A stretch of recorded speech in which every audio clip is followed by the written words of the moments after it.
Helmut Eichhorn, a Paulina Torres y Roberto Navarro a prender por favor sus cámaras y micrófonos. Ellos van a hablar sobre los aspectos financieros de los cultivos de agroexportación desde ICA Perú. Los tenemos con nosotros. Helmut Eichhorn es agregado comercial de Chile en Perú.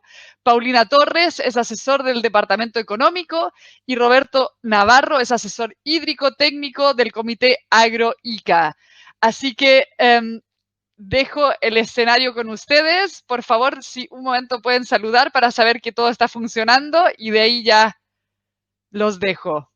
¿Helmut? Sí, buenos días, Nica. ¿Cómo estás? Un gusto saludarte. ¿Me escuchan bien? Perfectamente. Muchas gracias. Qué bueno, me alegro. Bueno, un gran saludo a todos los clientes de Agrit en esta feria. Felicitaciones por su organización, muy interesante. Y bueno, nosotros le estamos transmitiendo acá desde Lima, Perú. Soy Helmut Eichhorn, soy el agregado comercial de la Embajada de Chile aquí en Perú, parte del grupo de ProChile. Y en el día de hoy queremos presentarle un poco lo que es Perú. Vamos a dividir la presentación en tres partes, como se ha mencionado. Una parte vamos a ir de lo macro a lo micro, en donde les voy a dar una visión de lo que está ocurriendo a nivel económico, que siempre es bueno tener una visión de dónde estamos. Luego estará Paulina Torres, quien les va a presentar una visión más del mundo agrícola acá. Y posteriormente ya entraremos en materia con Robert. Así es que partamos. Bueno, mencionar que Perú es un país que es 1,8 veces Chile, una población también de 1,8 veces, en donde es muy interesante mencionar cómo está estructurado el país. Si vemos este mapa, es importante ver esta zona en el oeste, en la costa, en donde están todos los sistemas productivos agrícolas. Mencionar la zona de Piura y también de La Libertad, que son dos grandes departamentos que están aquí en el norte, como también el de Ica, que después vamos a saber de la presentación, ¿cierto?, más en detalle en el tema de riego. Pero son las grandes zonas productivas. Mencionar también que es un país pluricultural con distintas etnias, pueblos originarios, como los mencionamos nosotros, 71 etnias, que es muy fuerte, lo que lo hace ser un continente más que un país con mucha diversidad. Siguiendo adelante, comentarle que Perú es una economía que hoy en día es el 0,8% de la economía de Chile, con absolutamente estadísticas y resultados pre-COVID muy sólidos, con fundamentos económicos muy sólidos. Es una economía abierta, desde el año 90 con 21 acuerdos comerciales en donde, por ejemplo, sus agroexportaciones van a países muy similares a los nuestros, es decir, están China, está Estados Unidos, está Europa y otros países, con un ingreso per cápita de $15.000 en promedio, con inflaciones totalmente controladas y con un intercambio comercial, como lo decía, interesante, con balanzas comerciales además positivas. Sin embargo, la situación del COVID ha afectado, y previamente comentarles cuál es la relación comercial entre ambos países, ¿no? También una relación comercial que viene desde hace muchos años, en donde podemos indicar que tenemos 3.000 millones de intercambio comercial, con una balanza comercial favorable hacia Chile, y en todos los sectores. Nosotros exportamos lo que es forestal, lo que es manufactura, lo que es agropecuario, sobre todo el tema de bienes y servicios, muy focalizado. Hoy día Perú es el quinto destino de las exportaciones de bienes no cobre, segundo destino de exportaciones de servicios, segundo destino de inversiones extranjeras acá, con más de 20.000 millones. Hay 2.320 empresas exportando, todo esto son estadísticas del 2019, y esto se debe al sólido acuerdo y el marco legal que mantienen los dos países con sus acuerdos de complementación económica, después ampliado hacia el acuerdo de libre comercio en el año 2006, convenios de seguridad, acuerdos de exención de doble tributación, lo cual es muy bueno a la hora de instalarse acá porque se producen los créditos de impuestos para pasar de un país a otro, y además viene a complementar el acuerdo de la Alianza del Pacífico. Recordemos que México Colombia, Chile y Perú son parte de la Alianza del Pacífico. Bueno, aquí parece que no va a ser posible explicar lo que quería, pero les comento, el tema económico post-COVID ha sido golpeado muy fuertemente en este país. Todos recordamos que a partir del 16 de marzo se abre una cuarentena que duró 107 días, es decir, hasta el mes de junio de este año. Y durante ese periodo solamente se dejó funcionando un 44% de la economía. Es decir, todo se cerró exceptuando lo que es alimento, lo que es salud, con farmacia, todo lo que es la banca, combustible, telecomunicaciones. Por lo tanto, todo el mundo se tuvo que ir a la casa, de ahí las exportaciones bajaron en general la entrada, porque el sistema logístico, por ejemplo, quedó solamente funcionando para esos sectores económicos.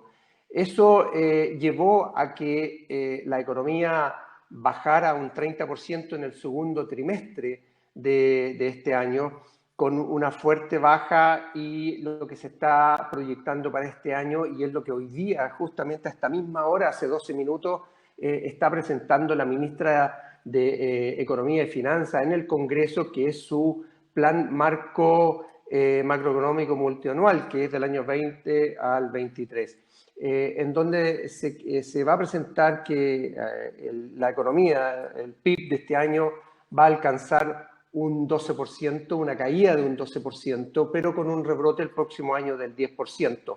Fuerte va a estar afectado lo que es el déficit fiscal, obviamente. Se ha gastado muchísimo dinero y también se han pedido líneas de crédito al Fondo Monetario Internacional para poder financiar todo lo que es el tema de salud. Así es que también vamos a tener incremento en el déficit fiscal del torno de 10-11%, lo que nos lleva a una deuda pública con respecto al PIB que va a incrementarse del 26 al 38%. Son todas variables muy complejas, como sabemos, porque al final está el juego en cómo inyecto, cómo hago andar nuevamente la economía. Se piensa también eventualmente no en subir impuestos, pero sí en una mayor recaudación a través de una mayor fiscalización. Las exportaciones este año van a caer un 20% y eso es lo que va a hacer que se resientan también las divisas. Recordemos que agroexportación, como también la minería, son los dos sectores más relevantes en Perú en cuanto a la entrada de divisa, y también la gran generadora de empleo y sus efectos secundarios sobre lo que son los demás sectores económicos, llámese construcción, todo lo que es transporte, todo lo que es manufactura, y por supuesto incide en lo que son los servicios. Bueno, yo no me voy a extender más, voy a dejar con ustedes ahora a Paulina Torres, en donde ella le va a mostrar un poco el mundo agrícola acá en Perú. Ella es asesora económica y es parte del equipo económico acá de nosotros. Así es que, Paulina, adelante, eres toda oído.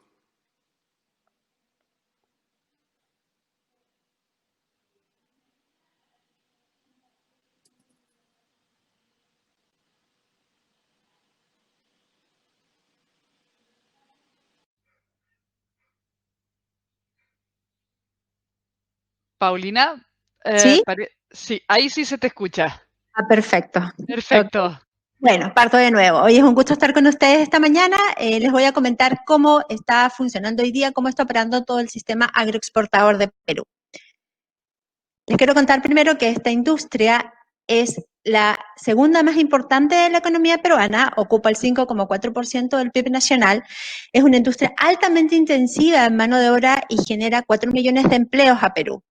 Como ya les comenté, es el segundo sector con mayor crecimiento, generador de divisas para la economía peruana, y en Perú se le considera o se le conoce como el milagro agroexportador. Ustedes pueden ver la gráfica que está al costado de donde están las características de la industria, y ven una curva ascendente. Ha tenido un crecimiento promedio en los últimos 15 años a tasas del 16%. Sus exportaciones el año pasado superaron los 7.500 millones, llegan a 135 mercados y hoy en día está compuesta por más de 2.000 empresas agroexportadoras grandes. Sus principales destinos llegan a Estados Unidos, Holanda, España y están entrando fuertemente al mercado de Asia hoy en día. Los principales cultivos que Perú tiene como oferta exportable pasan por la uva de mesa, donde es el quinto productor a nivel mundial, con grandes empresas referentes como Pedregal y Rapel. Después pasa por el berry, que Perú se ha convertido en el principal productor del mundo, con su principal empresa referente Camposol, y la palta, que ha crecido fuertemente durante este primer semestre del 2020 a tasas de más del 50%, donde Perú estaba hasta el 2019 como tercer productor del mundo. ¿Cuáles son las tendencias respecto a estos cultivos? Bueno, ya les comentaba, la palta ingresa a mercados asiáticos muy fuertemente. El berry se convierte en la estrella de la agroexportación y siendo Perú el primer exportador del mundo, y la tendencia es al ingreso de la cereza, que se perfila como una alternativa para la agroindustria, sobre todo en la parte de la sierra peruana, que cumpliría con las características del clima para el cultivo de la cereza. Como noticia les comento que SENASA la semana anterior levantó la restricción a las plantas de cereza chilena para ingresar al mercado peruano, así que es un cultivo que está en plena estudio para iniciar en Perú. ¿Cómo ha operado o cómo se ha comportado la agroindustria en etapa de COVID? Les quiero comentar primero que agroindustria, en general todo el sector de alimentación, fue considerado como una de las industrias prioritarias para el gobierno peruano, por tanto no sufrió o no entró en estos procesos de cierre generalizado. Siempre ha estado operando durante todo este tiempo para garantizar la alimentación tanto a la población peruana como sus exportaciones al mundo. Por lo tanto, este sector no se ha visto fuertemente afectado. Si bien el número de la proyección de agroexportaciones peruanas, la meta era llegar a los 10.000 millones, se proyecta que llegue a los 8.000 con un incremento del 6% respecto al ejercicio anterior. La cosecha se va a concentrar fuertemente durante el segundo semestre, lo que va a ir de la mano con la reactivación económica en Perú y la apertura de la economía, por tanto se espera que efectivamente los números se cumplan. La novedad es la palta, que ha crecido en un 88.2% sus exportaciones, los espárragos en 187%, y aquí se inicia ya la tendencia a que Perú empiece a producir frutos con características orgánicas, y como referente está el banano orgánico, que ha crecido en 7.1% sus exportaciones. Aparecen también, cultivos muy nuevos y muy interesantes,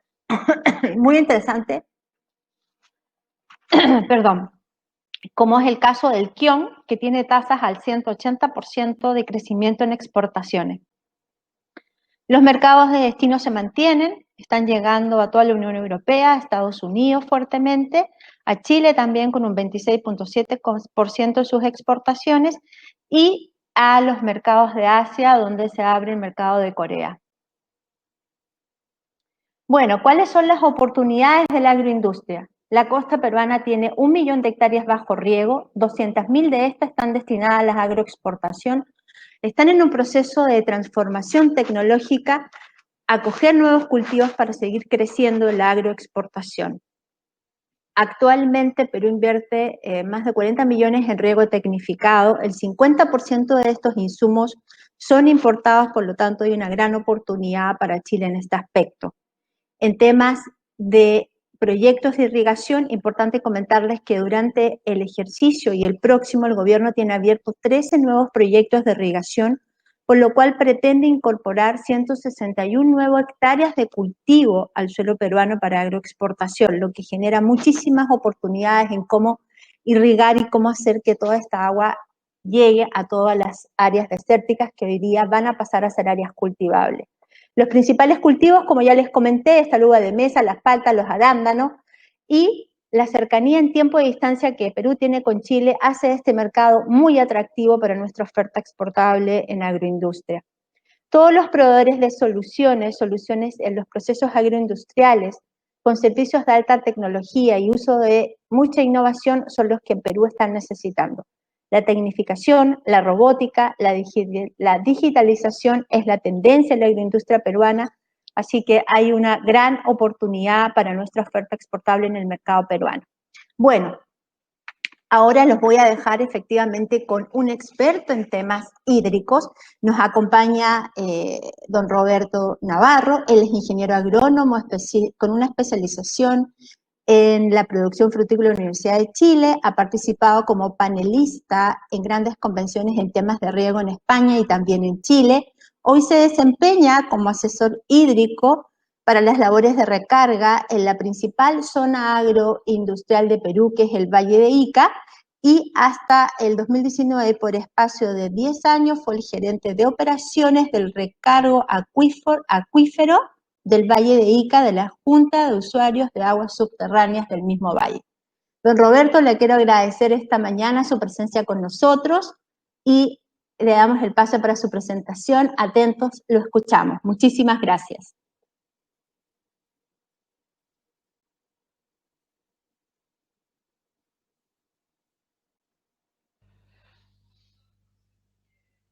Don Roberto, ¿nos escucha? Roberto, por favor, tendrías que prender cámara y micrófono. A ver si le resulta. A ver si tú puedes activar su micrófono porque no lo veo en pantalla activado. Sí, vamos a... No, yo tampoco lo tengo. Un momento que el equipo está trabajando por ello. Por favor, te lo agradecemos. A mí tampoco me permitió prender mi micrófono, así que puede ser lo mismo. Yo lo tengo en línea y me dice que está esperando abrir micro.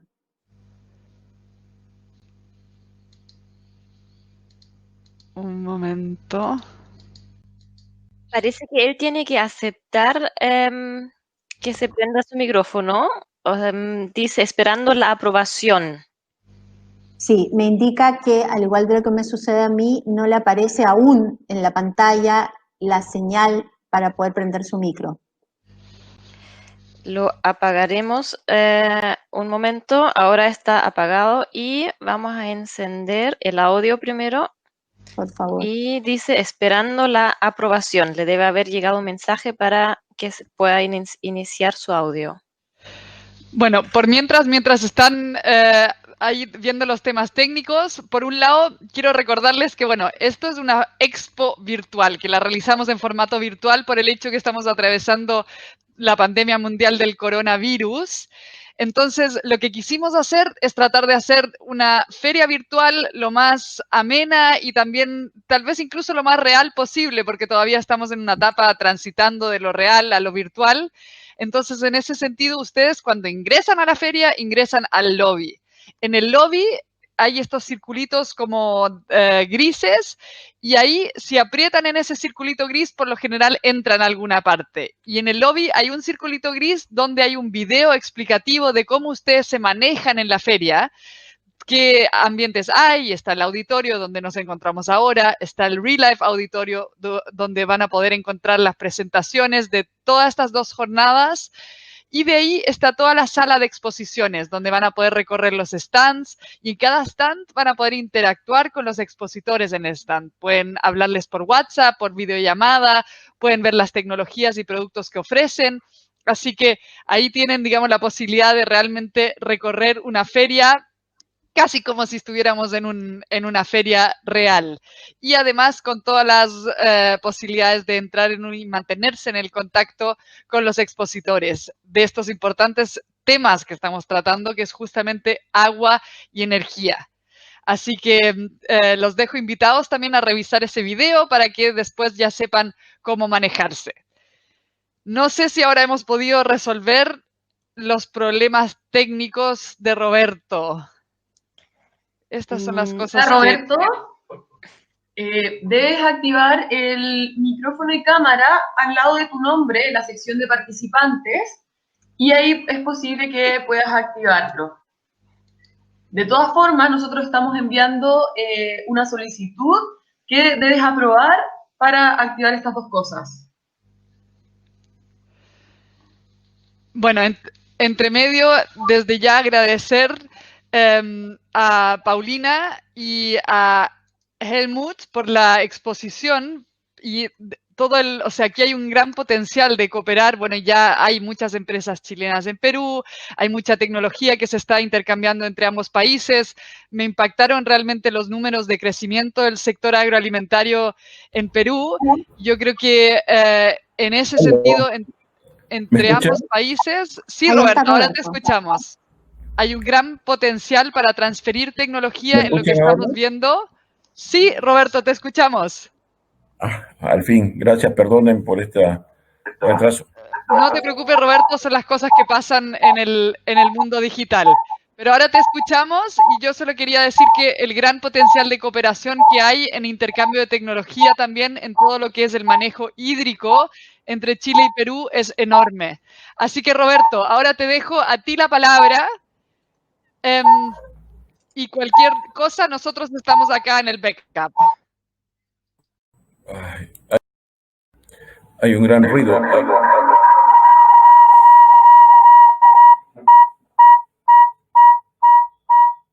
Algo pasa.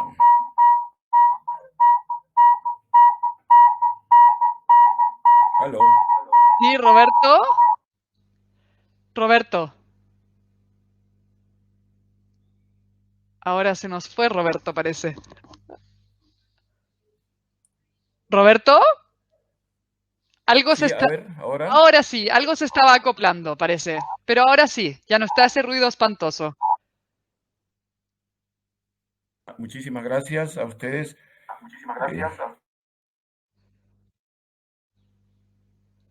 De estar presente en esta exposición que espero sea muy relevante.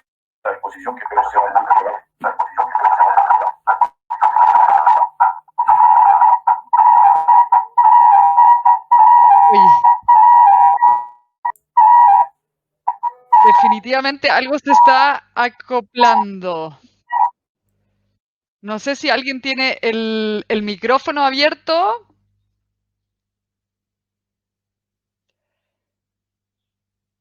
En la prueba anduvo todo bien, pero bueno, la vida es así que nada que hacer en este caso. Roberto, tratemos, no sé si algo se te acopla, si pudieras volver a tratar. No hay nadie con micrófono activo. Y Roberto, tal vez podríamos probar que salgas de la plataforma y vuelvas a ingresar. ¿Te parece bien? A ver, ¿ahora me escuchan? No, Roberto, tal vez tienes abierto la plataforma en dos aplicaciones. No sé si la abriste por el celular y también la tienes por el internet, o sea, por el computador. En ese caso tendrías que cerrar una de las dos. Ah, exacto, es cierto. Aparecen dos Robertos en la plataforma como participantes. ¿Me escuchan? Te escuchamos, pero está súper acoplado, así que así no va a funcionar. Tendrías que cerrar en algún lado. Tienes abierto doble este webinar.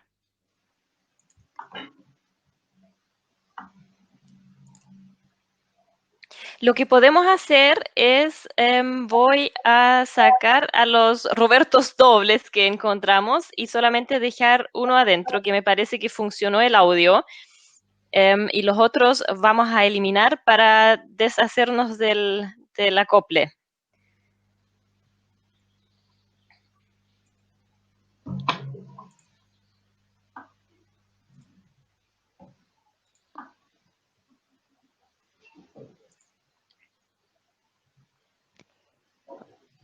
A ver, ahora parece que salió con uno de sus usuarios creados. Y sí, ahí solamente hay un Roberto, Iris. Ahí está. Ya, Roberto, vamos por el nuevo intento. Lo vamos a lograr, no nos vamos a rendir. Así que ahora a ver si te funciona. ¿Roberto? Tal vez ahora lo eliminaron por completo. Aló, ¡Ahí, Roberto! Ahora sí. ahora sí, ok, gracias. Ya, habla con toda la confianza ahora y no te preocupes por lo ocurrido. Ok, muchísimas gracias y la paciencia de ustedes. Agradecer la invitación y saludar a todos ustedes, ¿no? En Chile y en Perú, de permitirme tener esta exposición que espero sea relevante e importante como un aporte a la agricultura y a la población. Quería sacar una nota muy valiosa para mí. Acabo de escuchar la exposición anterior del señor Luis Gorovich y realmente me quedo un poco asombrado de ver la similitud que tenemos Chile y Perú en cuanto a las deficiencias y similitudes en clima y problemas y las soluciones que podamos encontrar y aportar. Incluso hubo una pregunta muy interesante sobre el valor real del agua. Y creo que nosotros en Ica, que somos un valle agrícola de cerca de 40.000 hectáreas, hemos y estamos tratando de encontrar soluciones en las cuales participa las empresas privadas, las empresas agroexportadoras, los pequeños y medianos agricultores y las autoridades. En esta exposición voy a tomar el tema relevante de los aspectos económicos en los cultivos de agroexportación, dado que existe una diferencia muy sustancial en el uso y manejo del agua superficial como el agua subterránea. En el cuadro siguiente que tenemos, no sé, ¿me puedes ayudar, Paulina, por favor? Aló.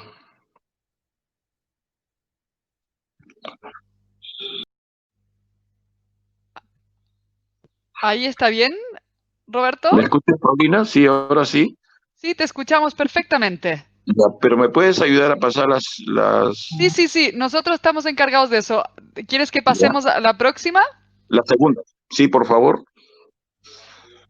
Donde se aparece el Valle de Ica.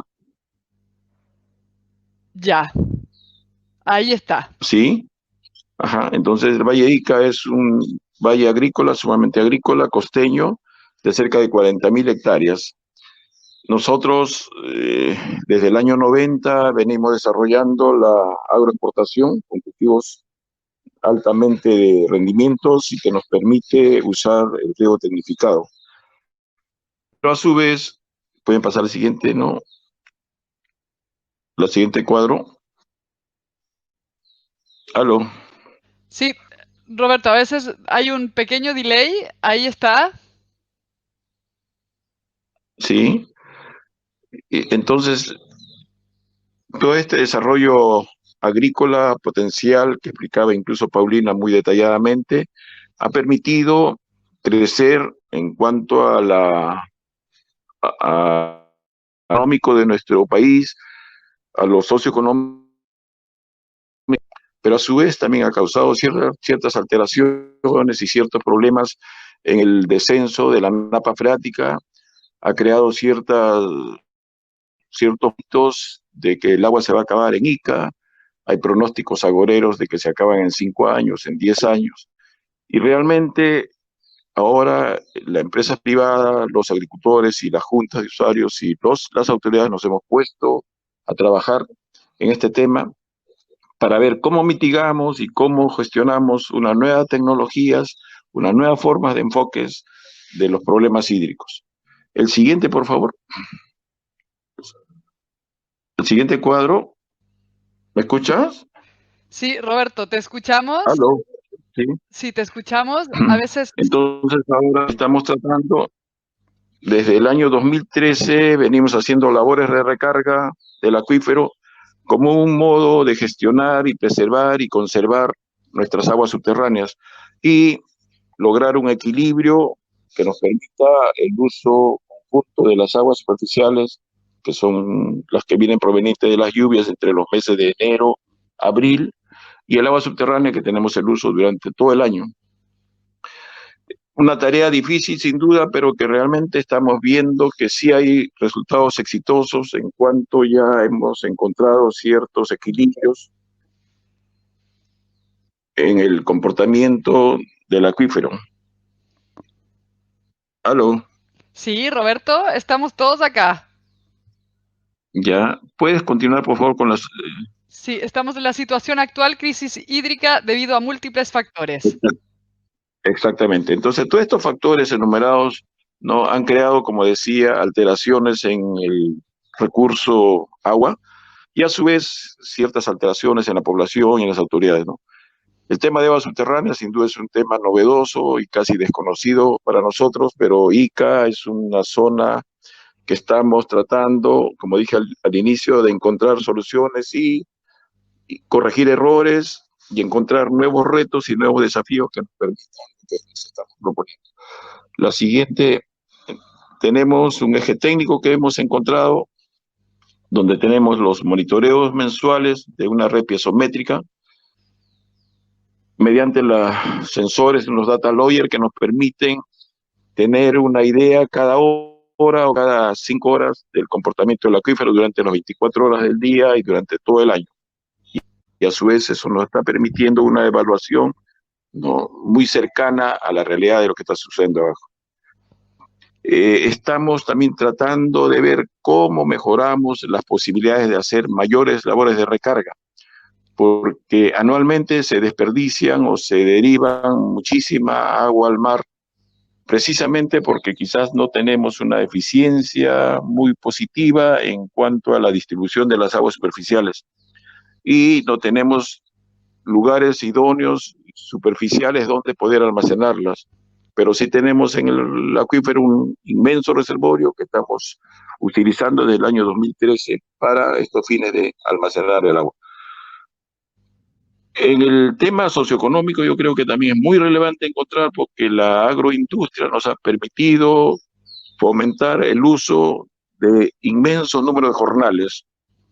Hay cultivos como la vid, que utilizamos alrededor de 500 jornales al año durante toda la campaña, o el cultivo de la palta, que se utiliza alrededor de 200 o 300 jornales al año. Entonces, eso ha permitido que haya un desarrollo socioeconómico inmenso, muy visible y muy positivo en la población, en las creaciones de grandes almacenes comerciales y en la gran demanda que existe en cuanto a poder adquisitivo de las personas. También nuestro valle es uno de los departamentos que produce un ingreso per cápita al país de 1.4 veces al año, y el índice de la pobreza se ha reducido muy considerablemente, dado porque el régimen laboral es muy demandante. Lo que también ha permitido, en cierto modo es una cosa negativa, ha crecido las ciudades, la urbe, control, y no hay mucha planificación, y eso a su vez causa que se vayan perdiendo áreas agrícolas que anteriormente eran regadas con aguas superficiales. Y el otro tema de repente muy importante y muy valioso es las corrientes ecologistas actuales que tratan de la importancia del agua virtual y de la huella hídrica. Pero como remarco, estamos en una tarea conjunta de todos los que estamos inmuidos en este tema del agua, para ver cómo gestionamos y cómo preservamos, ¿no?, en convivencia con la ecología y la sostenibilidad del recurso hídrico. El próximo cuadro, por favor. Entonces nosotros, el valle representa un 18% de la agroexportación el año pasado, el año 2019. Y estamos contribuyendo con el 3.6% de la producción y el 7.3% de la exportación al país. En términos, en números, en variables, tenemos lo que mencionaba Paulina anteriormente: la tasa de pobreza de Ica es 3.1 y la de Perú es 2.5.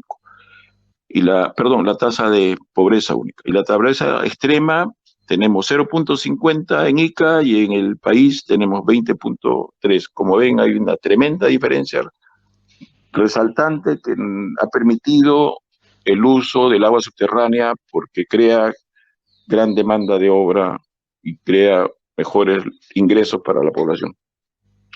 En el cuadro siguiente, la evolución del área agrícola desde el año 2009, tenemos un control estadístico en que las líneas rojas son los cultivos de agroexportación y las líneas de color verde son los cultivos tradicionales. Como ven, en cierto modo, los cultivos de agroexportación desde el año 2009 hasta el año 2019 ha crecido casi el doble. Empezaron el 2009 con cerca de 17.000 hectáreas y al año 2018 hemos llegado a los 26.000 hectáreas. Ica es un valle de 40.000 hectáreas, estamos alrededor del 50% que se está utilizando para los cultivos de agroexportación. En el cuadro siguiente, la evolución de las exportaciones, como vemos, ¿no?, muy visiblemente cómo los cultivos agroexportables son altamente mayores que los cultivos tradicionales. En el próximo cuadro, la evolución de las exportaciones, igualmente vemos que la uva y la palta y el arándano están creciendo enormemente debido a su difusión y a sus logros en cuanto a productividad y producción anuales que tienen en nuestro valle. Al final de todo esto, tenemos unas alternativas de respuesta a las crisis hídricas que se ha provocado. Los iniciales descensos de la napa freática, que se vieron muy marcados y muy alarmantes, desde el año 2015 a la fecha ya se encuentran en cierto equilibrio. Y estamos tratando de conocer el comportamiento y la respuesta a la infiltración que estamos haciendo. ¿Cómo obtenemos eso? Mediante los sensores que tenemos instalados en los pozos piezométricos que nos están permitiendo, como dije al comienzo, evaluar el resultado de las labores de recarga que estamos.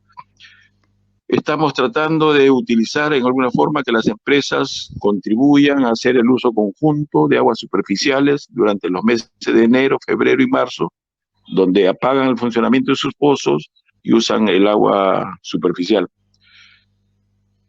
Hemos visto que hemos logrado mitigar el descenso de la napa freática y estamos en ese consenso todos juntos.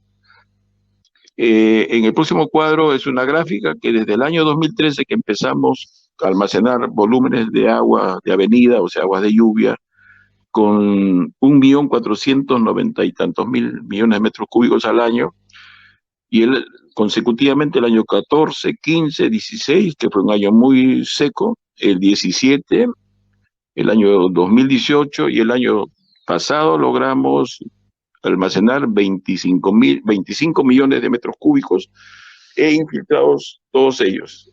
Este año sí también fue un año muy seco, digamos, en cuanto a lluvias, porque nosotros no tenemos lluvias sino en la parte alta de la cordillera. Logramos almacenar alrededor de 11 millones de metros cúbicos.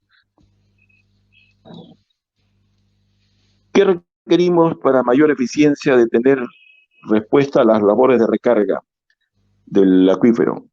Lograr continuos periodos, ¿no? O sea, tenemos que mejorar la forma de cómo almacenar mayores volúmenes de agua y evitar que se pierdan en el mar.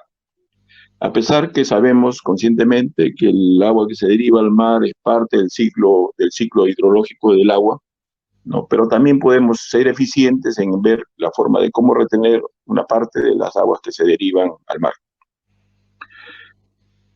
Y también necesitamos investigar y hacer más estudios sobre el comportamiento del acuífero que se está almacenando que se está logrando con el almacenamiento de aguas superficiales. Pero a su vez también debemos entender, y en esto estamos imbuidos a lograr que las autoridades normativas del agua entiendan que las labores de recarga necesitan una legislación mucho más dinámica, una legislación más real, ¿no? Donde no podamos verse como una especie de competitividad entre el agricultor mediano, pequeño, que usa agua superficial, con las grandes empresas que usan el agua subterránea. Entonces, en ese aspecto estamos un poco débiles porque las legislaciones deben ser un poco más reales. En el próximo cuadro vemos una imagen aérea de las pozas de almacenamiento de agua en la parte alta del valle. Luego también vemos una fotografía de pozas de almacenamiento que vamos instalado como una forma de cadenas, de tal manera que vayan decantando ¿no? Porque una de las graves deficiencias que podemos encontrar es que las aguas de lluvia que vienen muy torrentosas arrastran muchos sólidos y tenemos ciertos problemas con la colmatación o sedimentación. Por eso es que vamos tratando de utilizar pozas encadenadas, ¿no? Para que el agua vaya decantando y al final tengamos un mayor uso positivo de estas aguas. La otra imagen es una fotografía también de las pozas de almacenamiento de alrededor de... Estas pozas generalmente tienen capacidad para almacenar 5.000 o 6.000 metros cúbicos, pero la herramienta o el funcionamiento de ellas es que cada vez que vamos utilizando es continuo su llenado, o sea, podemos llenarlas 2, 3, 4, 5, 6 veces consecutivas. En el Roberto, gráfico, perdona, tienes 3 minutos para terminar, porfa. Ok. En la gráfica siguiente tenemos, miren, eso es muy interesante, cómo los descensos de la napa freática desde el año 2005, que fueron muy notorios hasta el 2013, desde el 2013 al 2020 se nota claramente que hay la estabilización de los niveles estáticos de los pozos. Yo creo que esa es una valiosa respuesta que tenemos del acuífero a las labores de recarga que estamos haciendo. En la próxima lámina vemos el comportamiento de la velocidad de infiltración de una poza de recarga mediante una instalación de los level oyer que tenemos ahí, como se ve claramente que los descensos y la velocidad de infiltración es muy marcada y muy positiva. En la próxima vamos a fotografías de nuevas pozas de almacenamiento que estamos utilizando a partir de este año, donde podemos almacenar cerca de 10 o 20 millones de metros cúbicos. Son retos que tenemos para nuestro mañana y estamos en esa tarea de poder decir y afirmar que el uso del agua subterránea es muy positiva y todas las alteraciones que se puedan crear con el uso de este sistema, a su vez crea una especie de piloto que nos ha permitido saber que podemos cuantificar y utilizar el agua subterránea como un riego eficaz que ha permitido el crecimiento socioeconómico del país y de la región. Esa es nuestra respuesta, esa es nuestro final. Queremos difundir este tema y espero haber contribuido con algunas experiencias positivas de nosotros y les agradezco la atención y estoy a la espera de las respuestas que pueda haber causado inquietud en ustedes. Muchísimas gracias y saludos a ustedes. Muchísimas gracias, Roberto, por esta interesante exposición y justamente tal como tú mismo lo mencionaste y como yo también estaba diciendo entre las exposiciones de Paulina y Helmut y la tuya, son las grandes similitudes en cuanto a los desafíos que enfrentan Perú y Chile en cuanto a enfrentar la escasez hídrica para poder mantenerse como una potencia agroalimentaria y juntos poder finalmente ser países exportadores relevantes de la región. Así que muy interesante ver cómo en Perú ustedes están trabajando en el Valle de Ica con la infiltración. También muy interesante ver lo que expuso Luis Gurovich de cómo finalmente usar el agua justa para riego, que es hoy día la forma más económica para poder tener una agricultura con mínimo uso hídrico. Así que tal como... Perdona ¿sí? Que te interrumpa, pero se me acaba de ocurrir algo que de repente, ¿no? Yo te haría un pedido a que el tema que ustedes están desarrollando, podamos colaborarnos. Yo creo que podamos unirnos, no solamente en este tipo de exposiciones, sino en este tipo de intercambios técnicos que nos permitan ayudarnos, ¿me entiendes? Unos a otros. 100% de acuerdo. Hay una pregunta de David, de hecho, a ti, Roberto, que es, ¿qué volúmenes ustedes han logrado infiltrar? Desde el año 2013 estamos logrando un promedio de cerca de 11 millones de metros cúbicos anuales. Perfecto. Ya, perfecto, muchísimas gracias. No, de todas maneras, la idea es que justamente ahora también con esta nueva era de digitalización en que todos nos vimos forzados a subirnos, también este tipo de instancias se hacen mucho más fáciles porque son más económicas desde el punto de vista que nadie tiene que viajar y podemos intercambiar experiencias más fácilmente y la idea es que ambos países se posicionen y se fortalezcan en su rol como productores alimentarios. Así que muchísimas gracias y vuelvo también a agradecer a ProChile por todo el apoyo brindado para realizar esta Expo Virtual 2020 en honor al aniversario de la AGRIT. Así que ahora vamos a hacer una pequeña pausa, va a ser una pausa de 15 minutos, nos vemos de vuelta acá a las 11:05 y en esa pausa nosotros queremos que ustedes aprovechen el tiempo para recorrer esta feria, porque no nos olvidemos que esto es igual que en una feria física, donde al final uno puede ir recorriendo los stands y también tiene el programa de charlas que van apoyando todo lo que nosotros vamos revisando de tecnologías en los stands. Entonces, a las 11:05 nos vamos a volver a encontrar acá y ahí vamos a tener 3 exposiciones que, por un lado, yo voy a exponer un poco sobre unos temas de proyectos de responsabilidad social empresarial en huertos familiares, porque tal como decía Luis, la agricultura familiar campesina es muy importante y es un gran porcentaje de los agricultores, y de ahí vamos a ver una charla de Siemens sobre los beneficios de la transformación digital y gestión energética en la agroindustria, y una charla de Vinidit sobre cómo prolongar la vida útil de tu pozo profundo. Así que les dejo ahora esta pausa, ustedes se mantienen en la plataforma, pero navegan ahora por la feria, así que nos vemos en un ratito. Muchas gracias, hasta luego, tengan buen día. Gracias.